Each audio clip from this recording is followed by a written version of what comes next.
യുദ്ധമൊഴിയാതെ പശ്ചിമേഷ്യ വെടിനിർത്തൽ നിലവിൽ വന്നതിനു ശേഷം ഇറാനു നേരെ രണ്ടാമത്തെ ആക്രമണം. ഹോർമുസ് കടലിടുക്കിനോട് ചേർന്ന സിരിക് ഖേഷം ദ്വീപുകളിൽ സ്ഫോടനം സ്ഥിരീകരിച്ച് ഇറാൻ മാധ്യമങ്ങൾ.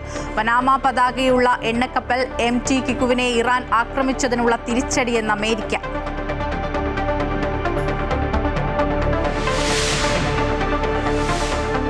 ക്രൂഡ് ഓയിൽ വില കുത്തനെ കുറഞ്ഞെങ്കിലും രാജ്യത്ത് ഇന്ധനവില കുറയ്ക്കില്ലെന്ന് എണ്ണ കമ്പനികൾ. പശ്ചിമേഷ്യൻ സംഘർഷത്തിനിടെ എണ്ണ കമ്പനികൾ നേരിട്ട നഷ്ടം നികത്തുന്നതിനുള്ള നടപടിയെന്ന് വിശദീകരണം.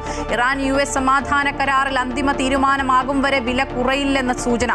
നിലപാട് കേന്ദ്ര സർക്കാരിനെ അറിയിക്കും.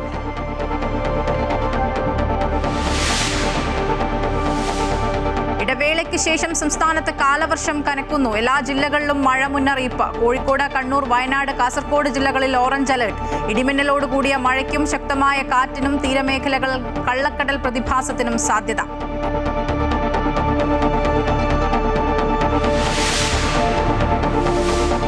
ലോകകപ്പിലെ ഗ്രൂപ്പ് L പോരാട്ടത്തിൽ പനാമയെ തകർത്ത് ഗ്രൂപ്പ് ചാമ്പ്യന്മാരായി ഇംഗ്ലണ്ടും ഘാനയെ പരാജയപ്പെടുത്തി ക്രൊയേഷ്യയും നോക്കൌട്ടിൽ.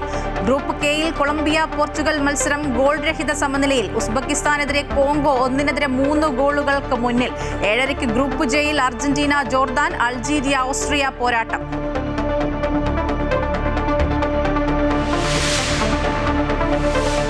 നാളെ ചേരുന്ന തിരുവനന്തപുരം കോർപ്പറേഷൻ കൗൺസിൽ യോഗം അതീവ നിർണായകം.